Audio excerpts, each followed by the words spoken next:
Hello everybody, my name is John Armstrong. I'm with the Ott Planetarium, and today I wanted to talk to you about rockets.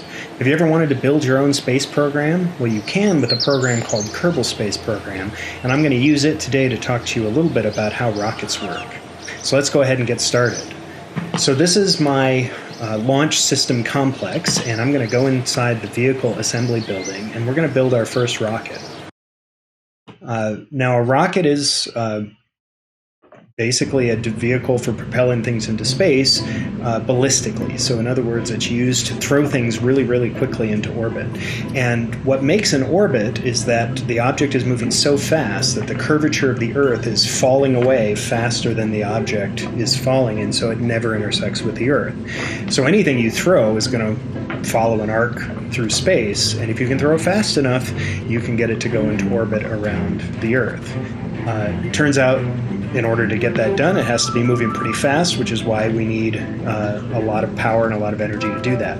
So I'm going to talk a little bit about how rockets work, and then we're going to do some experiments to see how orbits work once we're in space.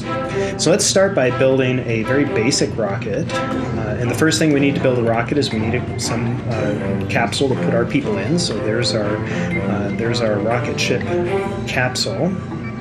And because I want these folks to come back safe and sound, I'd better put a parachute on that. So I'm going to go into my utility here and put on a parachute. And this rocket is going to be going so fast that when it comes back into the Earth's atmosphere, it's going to be moving so fast that it could burn up in the atmosphere. So I need a heat shield to make sure that that doesn't happen. So let's go ahead and put a heat shield on there. Let's see, that's going to be under thermal. Pick a heat shield and put that on there like that. And now I need a rocket. And a rocket is basically a motor with a lot of fuel in it. And that is what's going to propel us into space. So I'm going to choose a solid rocket booster. This is a big solid rocket booster. And actually, before I put that on there, I better put a coupling so that I can detach it when I'm ready. So I'll put on this, oops, that's too big. Put on this coupling, and then I will put on a solid rocket booster. Let's get this nice big one here. There we go. Okay, so there's my rocket, and most of this rocket is made of fuel. There's solid rocket fuel in there that when it burns, it's going to propel this rocket into space. And the way that happens is you take a amount of your fuel and you ignite it, and that hucks it out of the back of the rocket extremely quickly. And because of conservation momentum, that propels the rest of your payload forward. The velocity going out the back is going to be large. The mass is relatively small, but the velocity is large, so that means that your more massive object will go forward with velocity and will continue to speed up as the mass of the actual payload decreases.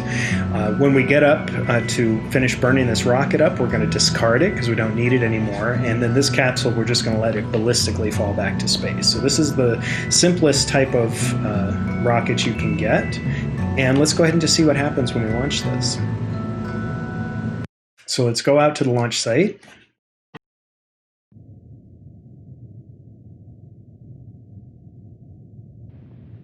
And here we are on the launch site. We have pretty much just the rocket here. And we're going to go ahead and launch that. Let me turn on my control mechanisms. We'll go to full throttle. And then we'll count down, because you can't launch without a countdown. So here we go. 9, 8, 7, 6, 5, 4, 3, 2, 1, ignition. And we have liftoff of our rocket. And here's our single rocket motor that's going to be lifting us off into space.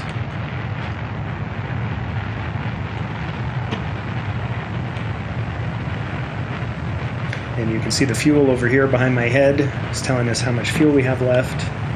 And you can see the launch complex that we're leaving down there as we watch this travel up into space.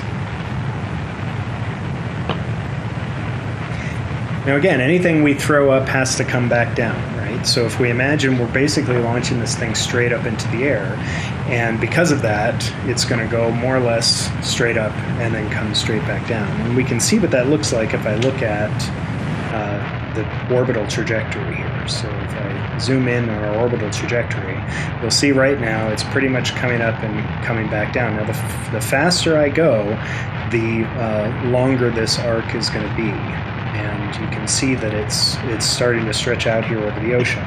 Now I'm going to start to try and move this rocket. If I can. Looks like I'm not getting much latitude here. I don't think I put too much of a control system on here, so we're just kind of passengers here as this rocket, the solid rocket motor goes. The solid rocket motor doesn't have any way of directing this machine, so it's just going straight up until the rocket turns off. You can see the velocity is increasing here, and you can see this point here is called the apoapsis, sometimes called the apogee, and that's the furthest point from the center of mass of the orbit. There's another point on the opposite side called the periapsis or perigee, which is the closest point, and right now that happens to be located inside of planet Kerbal. So there is a complete orbit here, it's just most of it is happening inside of the planet. So here we are, our solid rocket fuel is about to go down. You can see that we're getting pretty high here, 400,000 meters, and pretty soon that rocket's going to burn out. And as soon as it does, I'll go ahead and jettison it. So let's go ahead and get rid of that. And then there's our capsule, falling in its orbit. Now our astronauts in here are weightless at this point because they are free falling with the capsule. Now that we've turned off the rocket, there's no thrust, so there's no force acting on them, so they're just in free fall. Even though they're under the influence of gravity, everything themselves, their craft, everything's falling at the same rate, so they don't feel any forces. So let's go ahead and go back to our orbit here and see what this looks like. You can see that one solid rocket booster got us really far up in the sky. That's 900,000 meters. Of course, that's going to bring us and drop us right back down onto the surface. So I'm going to just zoom forward so you can kind of see that happen here. I'm just fast forwarding in time until we get up to what's known as the apogee. Now, if I had more fuel on board at this point, I could fire my thrusters and begin to circularize that orbit so that I could be in orbit around the planet. But I don't have any other thrusters up there, so I'm kind of stuck, right? I mean, this is pretty much, I don't have any way of controlling what's happening up here. I'm just a victim of gravity. So now this is going to start falling down, and you'll notice that the speed gets really low up here. The apoapsis is the apogee is the slowest point in the orbit, so I'm only going 300 meters per second. But when I come back down, that's going to start to increase. So you'll see as I fall back down on my trajectory here, that is going to start to increase as I pass this point and come falling down. It's going up 500, 600, and when I get back down here, it's going to be going really fast. So this is why I need that heat shield, otherwise I would burn up in the Earth's atmosphere. So this should slow me down here, and I'll go back, and I'm going to point my craft, if I can find it here, there we are, okay. I'm going to point this craft so that the engine is pointing in the retrograde motion. And what that means is as this begins to burn up here, my capsule's nose is pointed in the opposite of the direction of motion. And that means that I can use this heat shield to burn off all this excess velocity. And we're going 2,400 meters per second, which is a lot, and hopefully that will slow us down without blowing up our capsule. And it's looking a little dodgy because we're heating up here. We're coming in very fast, very steep, and hopefully Jerfield Kerman is going to be okay here. It's looking rough. Oh my gosh, he's experiencing 15 plus G's. He's looking a little starry-eyed there. But we're back down to 1,400, getting into 1,200, really slowing down, and ultimately it looks like we're going to make it. That was close. Okay.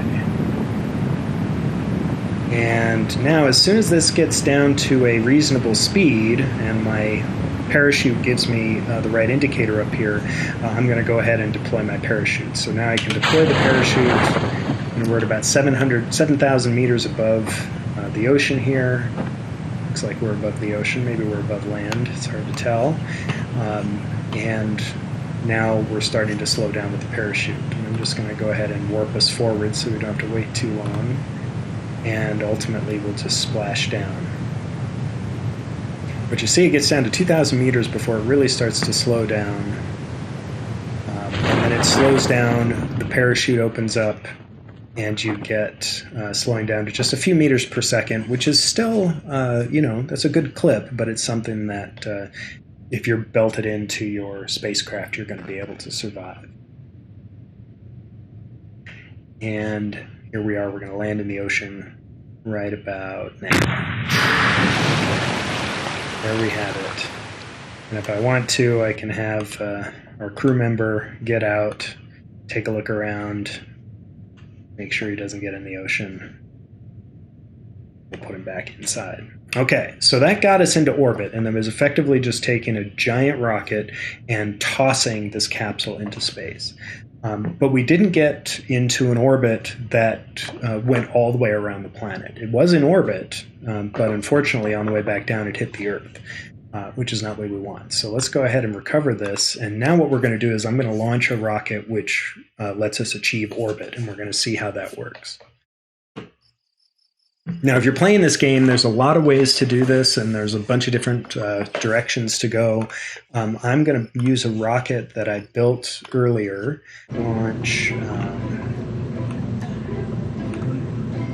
same concept. It's basically a bunch of fuel to launch this little capsule into space. But I have it broken up into a couple of different pieces. I've got these booster rockets to get us basically where we got before, and then I have some additional stages in here that will allow us to change our orbit once we get on our initial trajectory. And then once I'm done with those rockets, I can toss them away to save on mass. The whole goal here is to basically just make sure that you have more thrust than the mass you need to get this object into orbit. And the way I have this one designed, it's just allowing me to make some changes as I go through my trajectory. So it's not just going to be a ballistic trajectory, it's going to allow me to make some changes. So let's go ahead and launch this one. All right, so here we are. Are we ready for our countdown?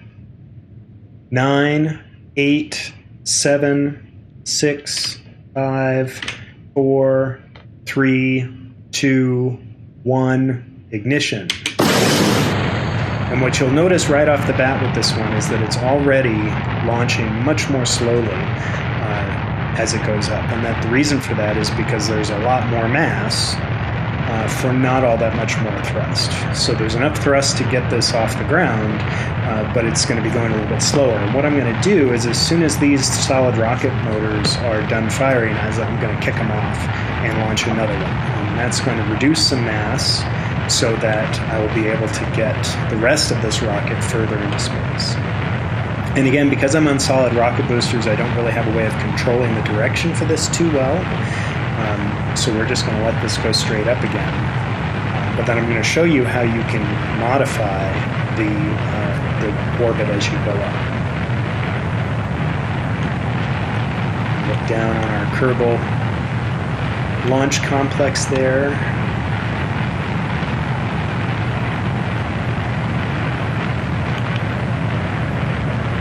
Looks like Jerfield's doing okay.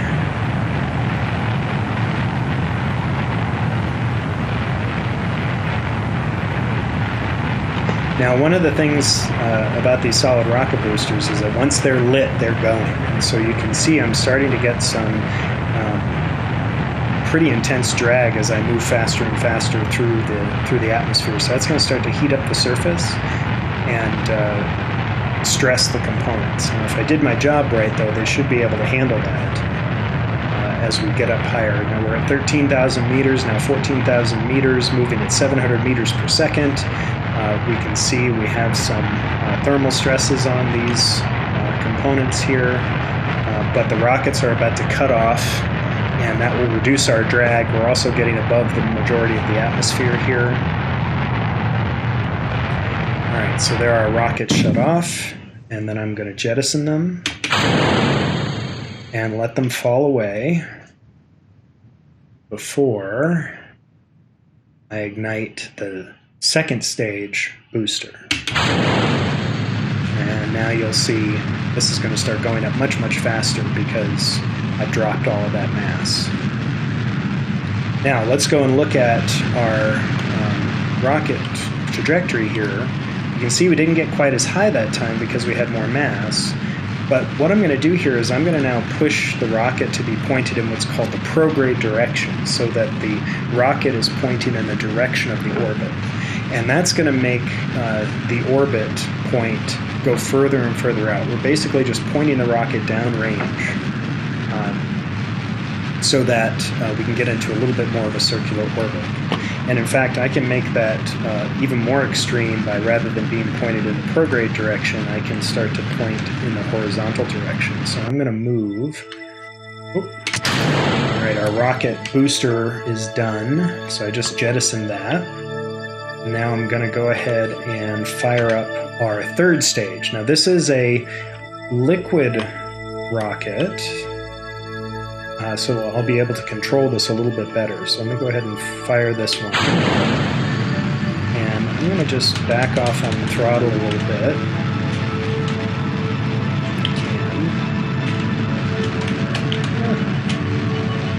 Let it back off on the throttle. Let's just go ahead and cut the throttle for a second.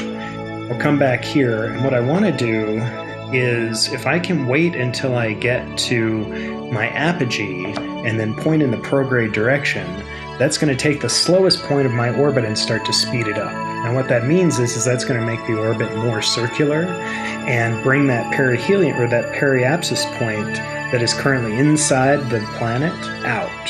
So let's go ahead and do that. In order to do that, I want to be pointed in the prograde direction, and then I'm going to warp up here to this point so we can go ahead and put on our rockets. So you'll notice that this prograde direction is now getting closer and closer to the horizon, and that's because I'm reaching the point where I'm going to be tangent to that apogee point. So let's see what that looks like. You can see I'm almost there, and when I get there is when this is going to be pointed directly at the horizon, and a little bit before that I'm going to go ahead and turn my rockets back on. So here we go. Full throttle there, and you're going to see that my orbit speed is speeding up, and if I look at what that's doing to the orbit, you see how that's stretching the orbit out. It's basically taking this giant ellipse and making it into a circle, with this being the radius ultimately of the circle. So let's see if I can... The goal here is to make this into a circle that never intersects the planet. And that's what we would call a stable orbit. And with any luck, I have enough fuel to do this. So it looks like I have, we can check on this here, got 51 seconds left to burn. I also have quite a bit in my third stage rocket. Or I should say, let's see, how many stages do we have? This is our third stage, our fourth stage rocket. But this should get me into orbit, I hope. Now at this point, if I just decided to stop, I would come back and land on the surface.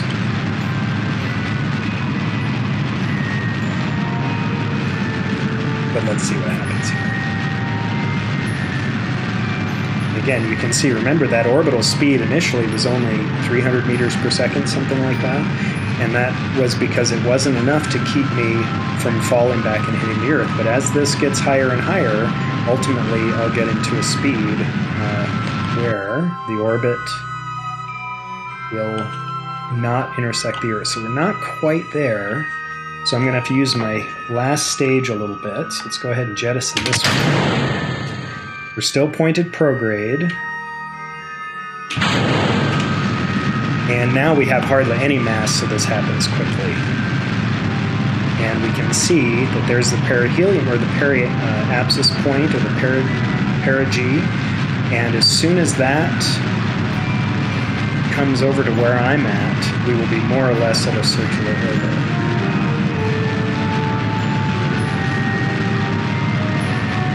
Oh, actually, looks like... Nope, because now I'm thrusting at perigee. I'm actually driving this out, so I can turn that off. So what's happening there is I'm approaching perigee and making this point even faster, right? And if this perigee point is faster, that pushes my apogee out. So what I'm going to do here is I'm going to actually turn this to retrograde, and I'd like to achieve an orbit where these two are the same, so I'm in a complete circle. So now I'm pointed retrograde. Now that means that I'm pointed in the opposite direction I was pointed before. Oh, there we are. You see I'm pointed in the opposite direction I was before, so I'm going to go ahead and turn this on again and watch what happens. You see the apogee comes down, and as soon as that gets to the same as this one, about 135, we'll be in a circular orbit. And I better cut this down now, because as I get closer to that, that's already going to drive that one down. So I'm not quite in a circular orbit yet, but I can get there if I play around with my orbit. So here, at this point, if I launch my rockets at the closest point to the planet, if I'm in the direction of travel, that's going to make that go faster, which is going to push my highest point of my orbit out. If I flip my rocket around, that's going to bring it in. And the opposite is going to happen when I do it on the other side. So this allows me to increase and decrease the size of my orbit to travel to different places around the planet. And just to sort of demonstrate that, if I zoom out here, you can see that in Kerbal Space Program there are two moons. There's one called the Moon, and then there's another moon here called Minmus. And those are the moons that go around Kerbal that you can travel to. And what I want to do now is I want to create what's called a transfer orbit, where I get this craft to go all the way out here. So if I can get my apogee to go out so that the perihelion is close to Kerbal and the apogee is farther away, then I can go on an orbital transfer that'll take me out for there. Now the only trick is I have to make sure I don't have the perigee be close enough that it actually hits the planet. So let's, to do this, I'm going to put in a maneuver. And that just lets me play with what I want to do before I actually do it. So I'm going to add a maneuver here. And the maneuver has three directions I can go in. I have retrograde, prograde, and then there's four other directions which do different things to the orbits, but I'm going to focus on prograde and retrograde right now. And if I go prograde at perihelion, that's going to drive the apogee out. And what I want to do, make sure the perigee is staying where it's supposed to. I want this to go all the way out, whoops, so that it's just crossing the orbit of the moon, like that. It looks like we're actually going to have a little bit of a close approach here, so let's see what happens. So when I do that, it tells me how long I have to burn. I've got 1 minute, and that's okay because I have 181 seconds that I can burn here.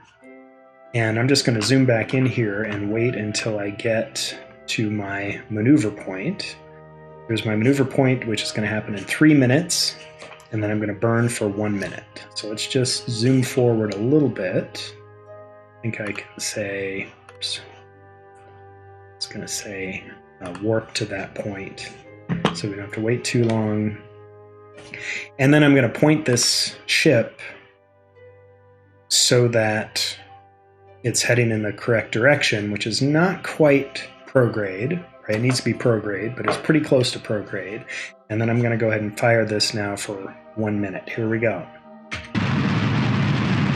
And you'll see my orbit is starting to increase, because I'm making the perigee speed faster, which means the apogee, in order to conserve the energy, is going to be slower, and it's going to move out.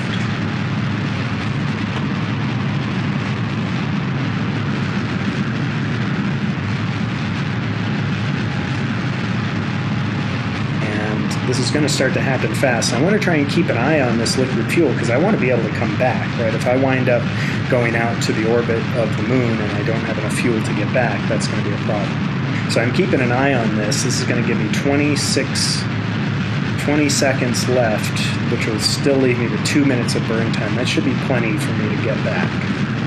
So I'm going to just let this go up here. And here we are at 13, 12, 11, 10, 9, 8, there we go, and 3, 2, 1, cut the engines. All right, so there we are. And now we are back on a trajectory that is going to intersect with this orbit. Now, if the moon wasn't coming up here, the moon's coming up right here, and it's going to interact. So let me fast forward a little bit and just come out on this trajectory, and let's see what happens. Now, it turns out that as I get further from the planet, I slow down, right? And when we get up to this point, let's see where we are here. All right. Oh, so the moon's way over here in its orbit, so it looks like I'm not actually going to intersect it this time. Let's go ahead and delete this here. Oh, okay. So that's not going to happen on this orbit, but it might happen on another orbit, so let's play around with this and see what happens. I fast forward here, keep an eye on the moon. So here's the moon down here. I'll just move this up here so we can zoom in. There we go. Watch the moon coming around here. Now I'm on an orbit here that should take us back down. We're going to wait for the moon to come around. And then we'll come back out. All right, so here we go. Now, I believe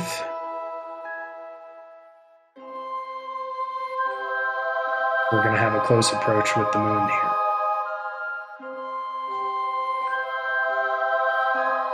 Okay.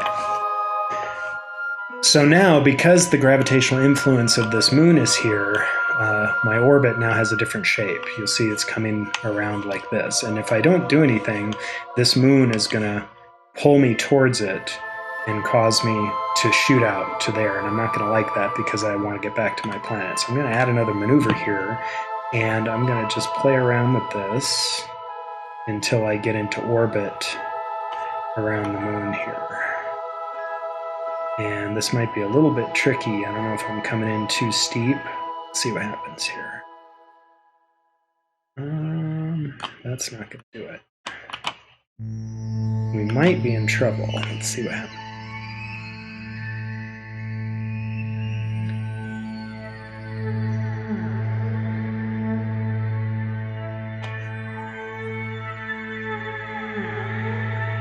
I'm playing around with a couple of other positions here because I'm trying to make sure I don't hit the surface of the moon. And that should, there we go. Okay, so now I have a maneuver here. I had to do a little bit of maneuvering the orbit around because I was coming in too steep, but now you can see that when I do this maneuver, I'm going to wind up going into orbit around here. And it's going to be a 19-second burn out of my 120 seconds. So that's getting a little dodgy. But we're going to go ahead and do it and see if we can get back to the surface after we orbit the moon. So let's go ahead and zoom forward here just a little bit.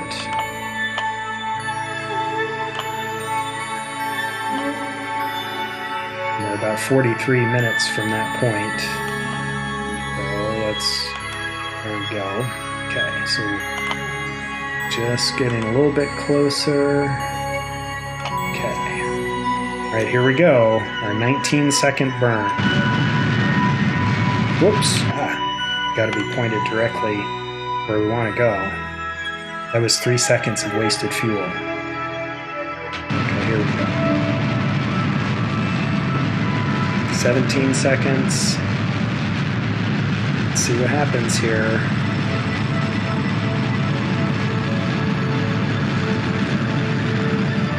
5, 4, 3, 2, 1. And there we are. We're in orbit around the moon. And we're not going to intersect the moon, which is nice, because that would be problematic. And we still have almost 100 seconds of fuel left, which is about half what got us up here. So let's keep our fingers crossed. But now let's go and take a gander of where we happen to be. There's our moon right there. And if I zoom this a little bit, you can see us move past the moon. And now we're in orbit around the moon, right? So we're still in orbit around Kerbal, but we're in an orbit around this other gravitational object, which is allowing us to go in a circular orbit around that, while it goes in a circular orbit around Kerbal, while Kerbal goes in a circular orbit around the sun. So this is how we use the gravitational influence of other objects to kind of get around. The trick here is to, make sure you burn your fuel at the right time so that you can get into these trajectories. Okay, well, while I'm up here, I might as well do some science, right? Oh, I don't know if I can do. Looks like it's locked. Well, that's all right. Can we do a crew report? Oh, here we go. Let's go ahead and do some science. I'm going to open the doors on my scientific capsule. I'm going to conduct some studies. I'm going to get some science back from that. And then we'll come in here and we'll take a crew report. We've done this before. We're not going to get anything for that. Okay. So now we got to get back home. And how are we going to do that? Well, let's go look at our orbits again and see where we happen to be. So we're in orbit around the moon here, and I'm going to get rid of this maneuver here. Can't get rid of it. Okay, so I think I'm just going to have to wing it. My trick here is that when I'm furthest away from the moon, I'm going to want to make this orbit bigger so that it eventually gets me back into orbit around Kerbal. So let's just zoom forward here real quick. Zoom around till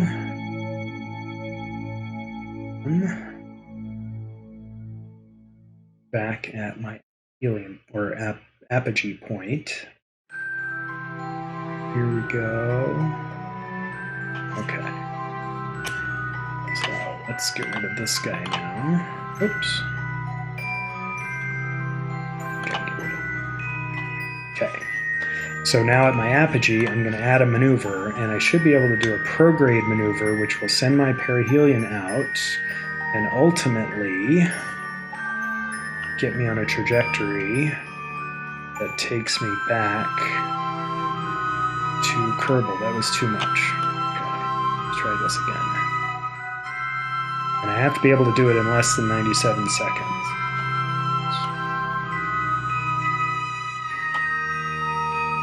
Oh, interesting. Okay. Here we go. Forgot I made that slight correction there.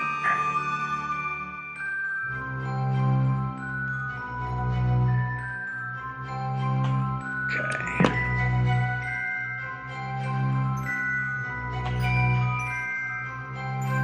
All right. So I see part of the issue here.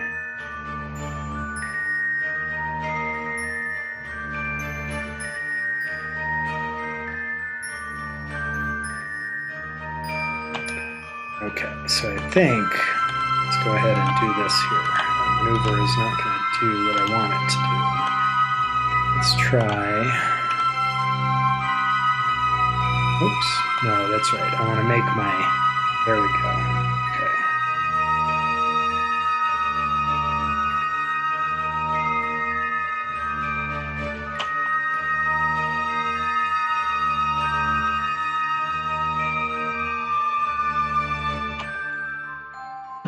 All right, let's try that.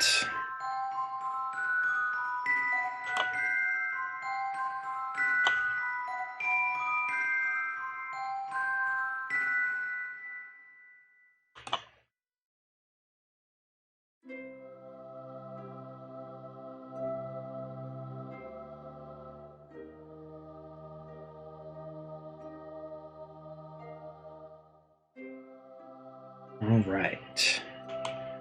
Let's see if this works here. Whoops. Gotta wait until I'm in the right direction.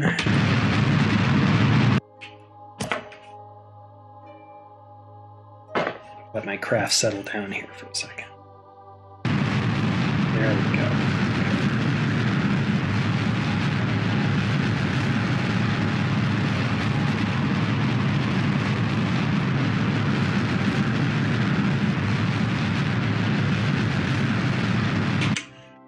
Okay, I think that's going to take me. Let's see what happens here.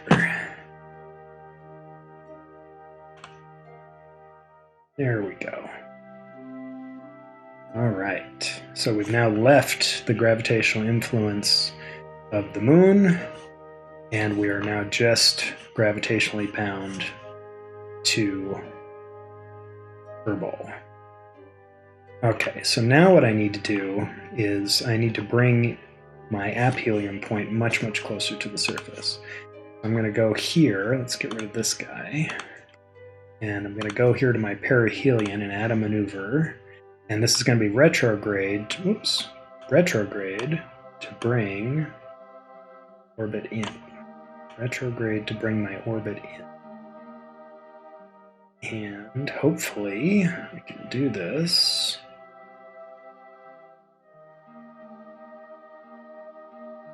That's a 20-second burn.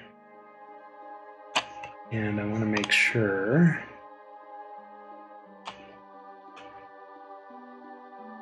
that I get close with some time left over to make corrections. Okay, so that's a 30-second burn. That's going to get me within low Kerbal orbit. Oops, it's a little too low. I don't want to come in too steep. Just going to set that out like that. 200. And that's about half my remaining fuel. So if I look at this orbit, half my remaining fuel should bring me in. Okay, so here we go.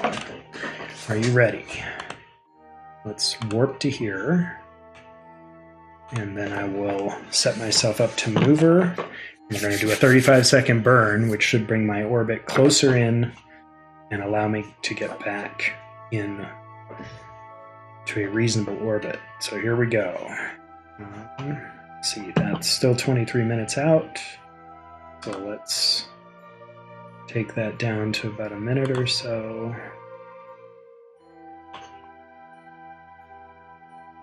Zoom forward. And okay.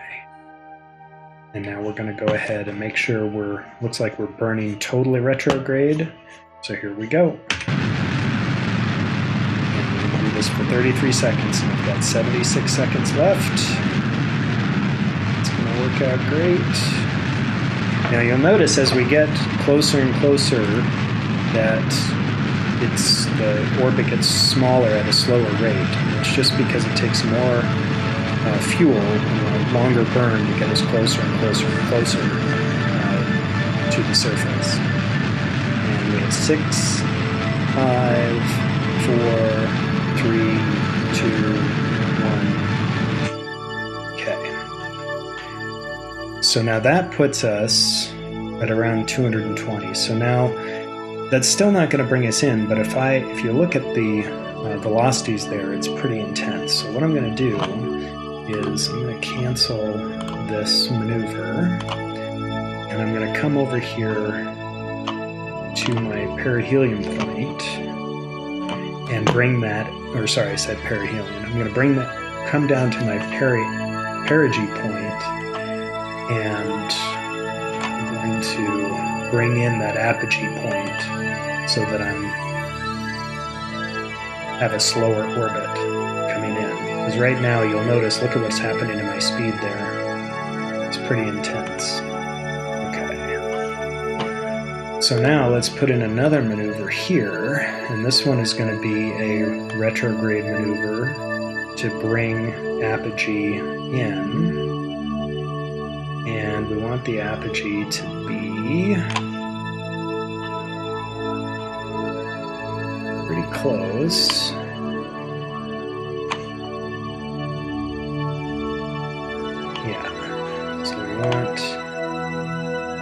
the apogee to be close, we want the perihelion to be intersecting the ground. Because this is going to be our final burn that brings us back to the surface. So you can see that that intersects with the surface, and it has us landing, hopefully, in the ocean. We'll see what happens here. We do have a little bit of fuel left. This is going to be a 40-second burn. So this is kind of near we're at the wire here. A little nervous to make sure this works. So I'm going to warp up to here. I'm going to point ourselves in the correct direction to execute our maneuver. And here we are at 52 seconds, and as soon as we're pointing in the right direction, I'm going to burn the rest of our fuel. Here we go. Final burn to bring us back to Earth. Well, Kerbal, I should say. And here you can see our orbit is reducing, and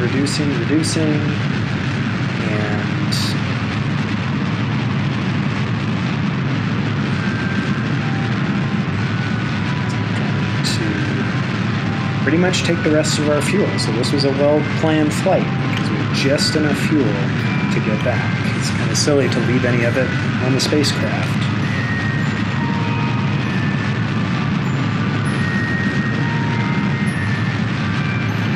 Alright, 10 seconds left, 6 seconds in the burn, and done. Okay, oops, not quite there. Okay, now we're done. Now I'm going to look at this here, and it looks like I'm coming right down in the ocean, which is exactly where I want to be. And I've got 3 seconds of fuel left. That's not bad. So I think we're just going to call that good. All right. So let's go and see what our spacecraft is up to. Make sure our bay doors are closed. And we're going to jettison this final stage. And now at this point, I want to point my tip of my rocket retrograde, so that when I intersect the atmosphere, that heat shield hits it just like last time. And let's just fast forward. And then it looks like we're coming down in the daytime, which is nice. And as soon as we get around to the other side, we're going to drop down.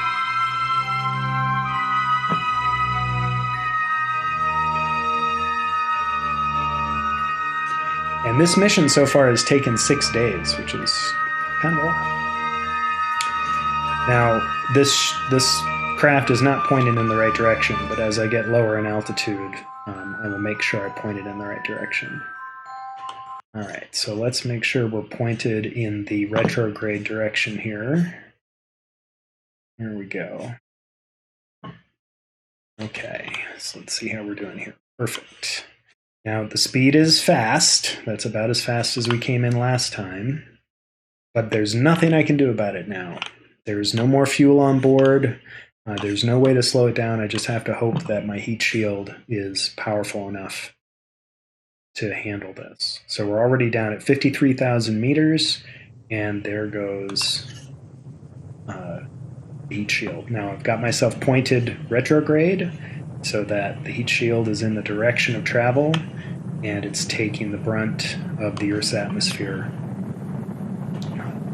So we've got to slow down from about 2,400 meters per second down to a few hundred meters per second. And we're going to do that by aerobraking with the atmosphere. In a minute here, as this really heats up and we get into the thicker part of the atmosphere, you're going to see the G's just shoot up. And it looks like Jerfield's having a good time, though, so we're not too worried about him. I was a little nervous during this point. Fingers crossed. We're going to make it. Fingers crossed.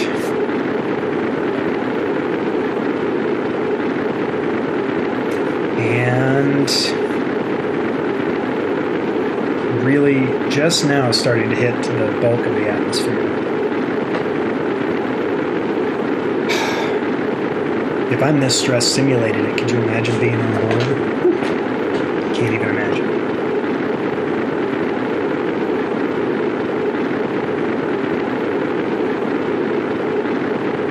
Now, if we go and look at our orbit, you'll see, if I come around here, the orbit is getting a little bit smaller because of the air drag.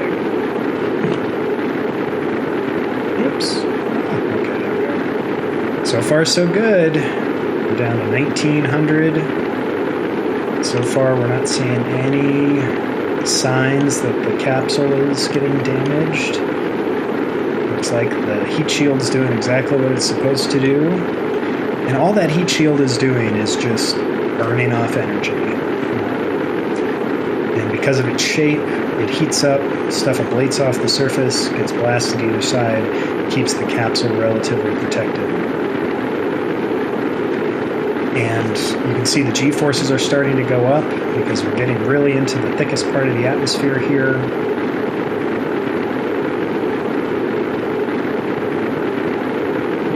But gyro field's looking good. Everything's good.